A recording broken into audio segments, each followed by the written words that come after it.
হরে কৃষ্ণ। 13ই মে বুধবার 2026 অপরা একাদশী। অপরা একাদশী ব্রত মাহাত্ম্য।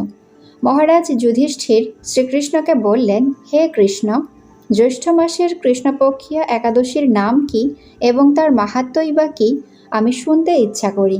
আপনি অনুগ্রহ করে তা বর্ণনা করুন। শ্রীকৃষ্ণ বললেন, হে মহারাজ, মানুষের মঙ্গলের জন্য আপনি খুব ভালো প্রশ্ন করেছেন।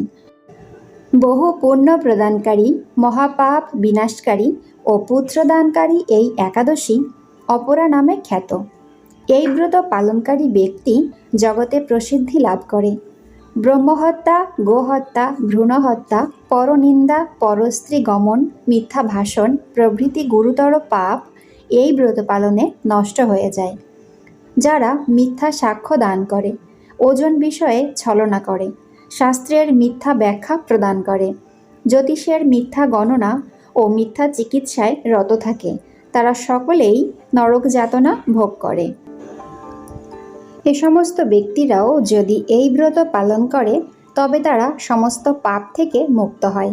ক্ষত্রিয় যদি স্বধর্ম ত্যাগ করে যুদ্ধক্ষেত্র থেকে পালিয়ে যায় তবে সে ঘোরতর নরকগামী হয়, কিন্তু সেও এই ব্রত পালনে মুক্ত হয়ে স্বর্গগতি লাভ করে।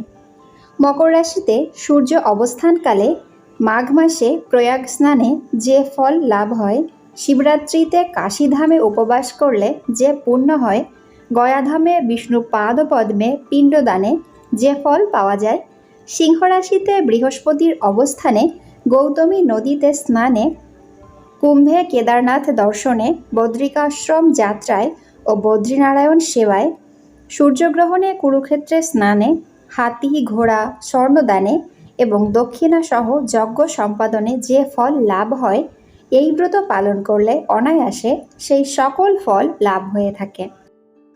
এই অপরা ব্রত পাপরূপ বৃক্ষের কুঠার স্বরূপ, পাপরূপ কাষ্ঠের দাবাগ্নির মতো, পাপরূপ অন্ধকারের সূর্য সদৃশ এবং পাপহস্তির সিংহস্বরূপ। এই ব্রত পালন না করে যে ব্যক্তি জীবন ধারণ করে, জলে বুদবুদের মতো তাদের জন্ম মৃত্যুই কেবল সার হয়। অপরা একাদশীতে উপবাস করে বিষ্ণু পূজা করলে সর্বপাপ মুক্ত হয়ে বিষ্ণুলোকে গতি হয়। এই ব্রতকথা পাঠ ও শ্রবণ করলে সহস্র গোদানের ফল লাভ হয়। ব্রহ্মাণ্ড পুরাণে এই ব্রত মাহাত্ম্য বর্ণনা করা হয়েছে। হরি বল।